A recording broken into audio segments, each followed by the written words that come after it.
আসসালামু আলাইকুম বন্ধুরা, আশা করি সবাই ভালো আছেন। আমেরিকার দুটি এয়ারক্রাফট ক্যারিয়ার আব্রাহাম লিঙ্কন এবং রুজভেল্ট দুটি এখন ইরানের দিকে অগ্রসর হচ্ছে।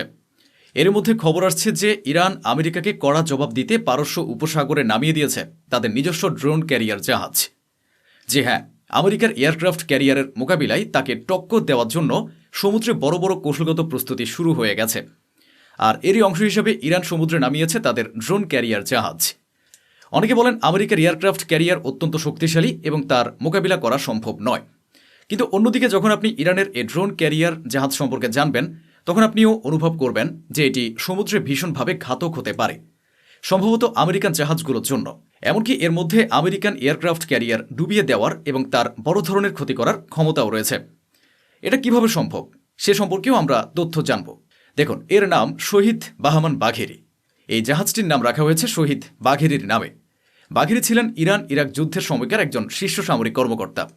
ইরান ইরাক যুদ্ধ চলাকালে তিনি ইরানের পক্ষে দায়িত্ব পালন করেছিলেন এবং তার স্মৃতির প্রতি সম্মান জানিয়ে এই ড্রোন ক্যারিয়ারের নামকরণ করা হয়েছে। অর্থাৎ আবারও দেখা গেল আইআরজিসি তাদের সামরিক উত্তরাধিকারকে সামনে এগিয়ে নিয়ে যাচ্ছে। শাহিদ বাহমান বাঘেরি ইরানের প্রথম দেশীয়ভাবে নির্মিত ড্রোনবাহী জাহাজ, একটি ড্রোন ক্যারিয়ার। এটি পুরোপুরি ইরানে তৈরি করা হয়েছে। রেভলিউশনারি গার্ড কর্পস গত বছরই এটিকে তাদের নৌবহরে অন্তর্ভুক্ত করেছে। এখন প্রশ্ন হলো, এটি কিভাবে আমেরিকার এয়ারক্রাফট ক্যারিয়ারের মোকাবিলা করতে পারে? দেখুন, এ জাহাজে ড্রোন বহন করা যায় এবং বলা হচ্ছে এতে প্রায় 60টি ড্রোন রাখা সম্ভব। অর্থাৎ এই ইরানি ড্রোন ক্যারিয়ারে একসঙ্গে প্রায় 60টি ড্রোন মোতায়েন করা যেতে পারে। এছাড়াও এ জাহাজে যুদ্ধক্ষম হেলিকপ্টার রাখা যেতে পারে এবং এই ড্রোন ক্যারিয়ার থেকে দীর্ঘপাল্লার ক্ষেপণাস্ত্র নিক্ষেপ করা সম্ভব। জি হ্যাঁ, এখান থেকে মিসাইলও ছোড়া যেতে পারে। এখন প্রথমে ড্রোনের কথাই বলি। দেখুন, কেন এটি আমেরিকার এয়ারক্রাফট ক্যারিয়ারের জন্য বিপজ্জনক প্রমাণিত হতে পারে তা আপনাকে বুঝতে হবে। তার জন্য আগে এই ড্রোনগুলো সম্পর্কে জানা উচিত। প্রথমে আসি শাহিদ 149 গাজা ড্রোনের কথায়। এ ড্রোনটির আঘাতের সক্ষমতা প্রায় 1000 কিলোমিটার। ইরানের এ ড্রোন ক্যারিয়ার জাহাজ, যার নাম শাহিদ বাহমান বাঘেরি, এতে যে ড্রোনটি প্রথমে রাখা হয়েছে সেটি হল শাহিদ 149 গাজা। এটি প্রায় 1000 কিলোমিটার পর্যন্ত উড়ে আঘাত হানতে সক্ষম।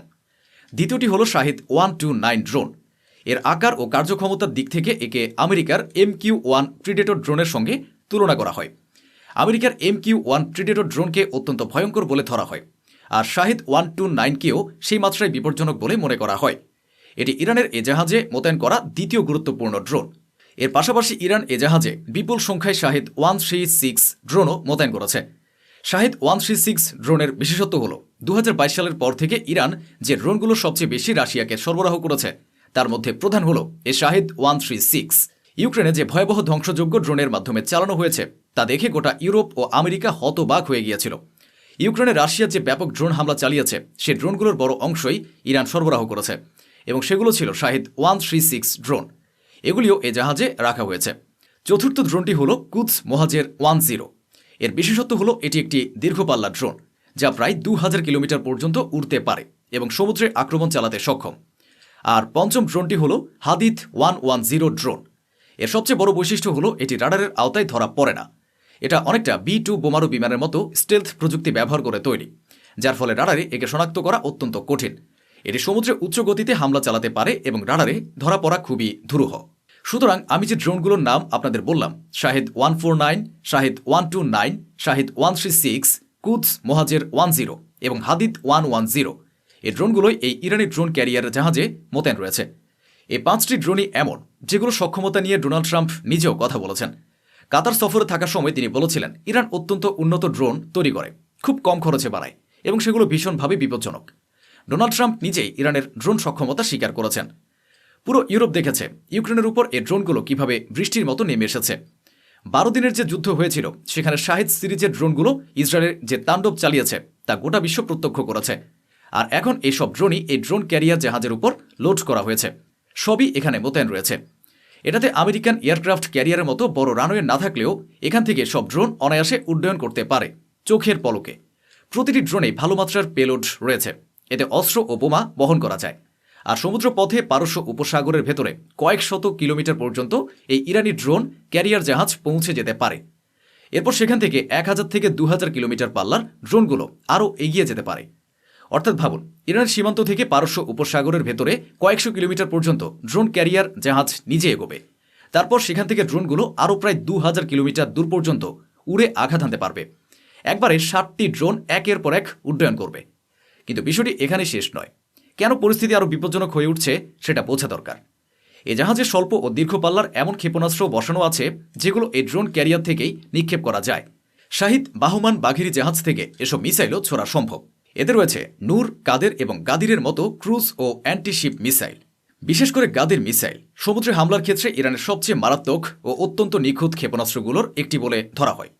প্রায় 2 মাস আগে ইরান একটি বড় নৌমহড়া চালিয়েছিল, যেখানে নৌবাহিনীর জাহাজ থেকে মিসাইল নিক্ষেপ করা হয়েছিল। সেই মহড়ার ছবিও সামনে এসেছিল। বলা হয় সে মহড়ায় ইরান তাদের পুরনো সিরিজের ক্ষেপণাস্ত্রগুলোতেও পরীক্ষা করেছে, পাশাপাশি অন্তত 4 থেকে 5টি নতুন অ্যান্টিশিপ মিসাইলও পরীক্ষা করা হয়েছিল। সেগুলো সমুদ্রে অত্যন্ত নিখুঁতভাবে লক্ষ্যবস্তুতে আঘাত এনেছিল, আর সেই ভিডিওগুলি প্রকাশ্যে এসেছিল। 12 দিনের যুদ্ধ শেষ হওয়ার সঙ্গে সঙ্গেই ইরান প্রস্তুতি শুরু করে দিয়েছিল, আর আজ তারই ফল দেখা যাচ্ছে। যে দ্রুতগতিতে ইরান ক্ষেপণাস্ত্র তৈরি করেছে তা সত্যি বিস্ময়কর। এদিকে প্রথমে আল উদেইদ বেস ছেড়েছিল আমেরিকান বাহিনী, তারপর এবার ইরাকে থাকা আল আসাদ বেসও খালি করে দেওয়া হয়েছে। এখন প্রশ্ন হলো, গত 3 দিনের মধ্যে এমন কি ঘটল যে আমেরিকাকে আল উদেইদ বেস থেকে তাদের সেনাদের ফিরিয়ে নিতে হলো? মধ্যপ্রাচ্যের সবচেয়ে বড় সামরিক ঘাঁটি ছিল এটি। এরপর মধ্যপ্রাচ্যের দ্বিতীয় বৃহত্তম ঘাঁটি ইরাকের আল আসাদ বেস, সেখান থেকে মার্কিন সেনারা পুরোপুরি বেরিয়ে গেছে। শুধু সেনারা নয়, সেখানে থাকা যত অস্ত্র, যত যন্ত্রপাতি ছিল সব কিছুই গুটিয়ে নিয়ে তারা বাহিনী সহ সেখান থেকে বেরিয়ে পড়েছে। তারা কিছু রেখে যায়নি। আল আসাদ বেস পুরোপুরি পরিত্যাগ করেছে। এখন বিষয়টা একটু বুঝে নেওয়া যাক। প্রথমে কথা বলি কিভাবে ইরানের ক্ষেপণাস্ত্রের ভয় আমেরিকার মাথার উপর চেপে বসেছে। দেখুন, সম্প্রতি 3 দিন আগে হঠাৎ করে আমেরিকান ফাইটার জেটগুলো ইরানের দিকে অগ্রসর হতে শুরু করেছিল, কিন্তু মাঝপথে সেই মিশন বাতিল করে ট্রাম্প ফোন করে সব ফাইটার জেটকে ফিরিয়ে আনতে বলেন। এই খবর এখন সব জায়গায়, সব পত্রিকায় ছাপা হয়েছে। এর পেছনের ভেতরের গল্পটা আরও বড়। তবে এই মুহূর্তে আমরা ফোকাস করব ইরাকে যেসব মার্কিন ঘাঁটি খালি করা হয়েছে সে বিষয়টিতে। এই পুরো ঘটনার পর জানানো হয়েছে যতগুলো আরব দেশ রয়েছে তারা সবাই ডোনাল্ড ট্রাম্পকে পরিষ্কারভাবে জানিয়ে দিয়েছে যে আপনি যদি ইরানে হামলা করতে চান তাহলে আমাদের আকাশসীমা ব্যবহার করবেন না, আমাদের ঘাঁটি ব্যবহার করবেন না। এর সবচেয়ে বড় কারণ একটাই, ইরানের ক্ষেপণাস্ত্রের ভয়। যেভাবে আমেরিকা ইরানকে হুমকি দিতে শুরু করেছিল এবং ইরানের ভেতরের বিক্ষোভকে উস্কে দিয়েছিল, তারপরে ইরান একটি বড় যুদ্ধের প্রস্তুতি নিতে শুরু করে। ইরান এমন এক কৌশলগত অবস্থান নেয় যে যদি ইরানের উপর হামলা করা হয় তাহলে তার পরিণতি হবে ভয়াবহ। মধ্যপ্রাচ্যের আরব দেশগুলোতে থাকা 8টি আমেরিকান ঘাঁটির উপর একসঙ্গে ক্ষেপণাস্ত্র নিক্ষেপ করা হবে, এমন স্পষ্ট বার্তা দিয়েছিল ইরান। এ কারণটা ছিল মূল বিষয়। ইরানের ক্ষেপণাস্ত্রের সক্ষমতা সবাই দেখেছে। 12 দিনের যুদ্ধে কিভাবে ইসরায়েলে একের পর এক মিসাইল আছড়ে পড়েছিল, এবং সেই সময় আমেরিকা যখন হামলা চালায় এবং 3টি পারমাণবিক কেন্দ্রে আঘাত হানে, তারপরে ইরান একযোগে আল উদেইদ এয়ারবেসে 16টি ক্ষেপণাস্ত্র নিক্ষেপ করে। এর মধ্যে 4টি ক্ষেপণাস্ত্র সরাসরি আল উদেইদ এয়ারবেসে আঘাত হানে।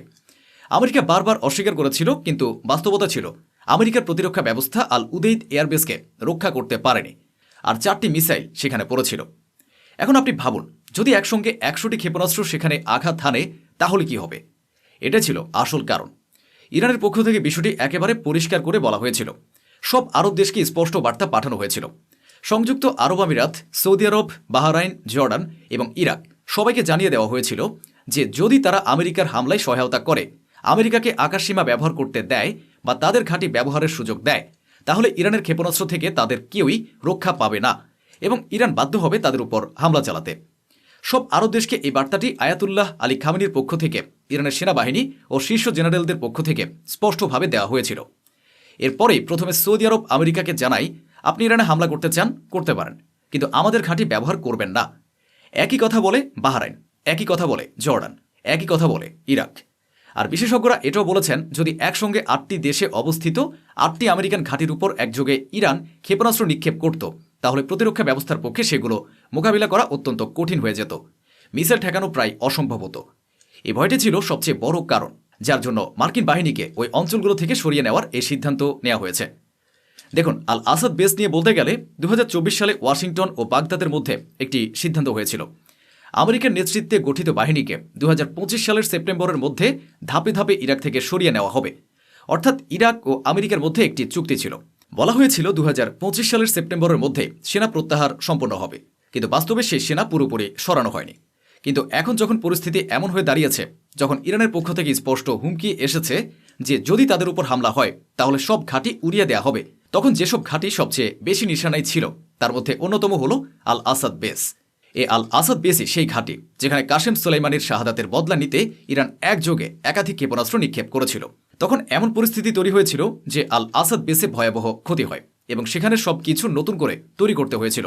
সব ঘাঁটি পরিষ্কার হয়ে গিয়েছিল, সব রানওয়ে নতুন করে বানাতে হয়েছিল। এখন আবারও প্রায় একই রকম পরিস্থিতি তৈরি হয়েছে। এমনটা মনে করা হচ্ছে যে কোনো মুহূর্তে হামলা হতে পারে এবং তার জবাবও হতে পারে অত্যন্ত কঠোর। এখন সবচেয়ে বড় যে চ্যালেঞ্জ সেটি হলো ইরানের ক্ষেপণাস্ত্র ভান্ডার। এ কারণে শেষ পর্যন্ত ট্রাম্পের সেনারা পিছু হটেছে। ইরানের কাছে 600-এরও বেশি খাইবার ক্ষেপণাস্ত্র প্রস্তুত রয়েছে। শুধু বোতাম চাপতে দেরি, 8টি আমেরিকান ঘাঁটির দিকে ক্ষেপণাস্ত্র উড়ে যাবে। এর পাশাপাশি রয়েছে বিশ্বের অন্যতম সবচেয়ে ভয়ঙ্কর ড্রোন ভান্ডার। ইরানের ড্রোনগুলোর ক্ষমতা আবারও নতুন করে বলার কিছু নেই। এই ড্রোনগুলো মার্কিন ঘাঁটিগুলোর উপর কতটা ভয়াবহ আঘাত হানতে পারে তা আপনি নিজে বুঝতে পারেন। তো বন্ধুরা, এই ছিল আজকের আয়োজন, যা স্বচ্ছভাবে আপনাদের সামনে তুলে ধরা হলো। আশা করি আমাদের এই প্রচেষ্টা আপনাদের ভালো লেগেছে। অসংখ্য ধন্যবাদ। সুস্থ থাকুন, ভালো থাকুন।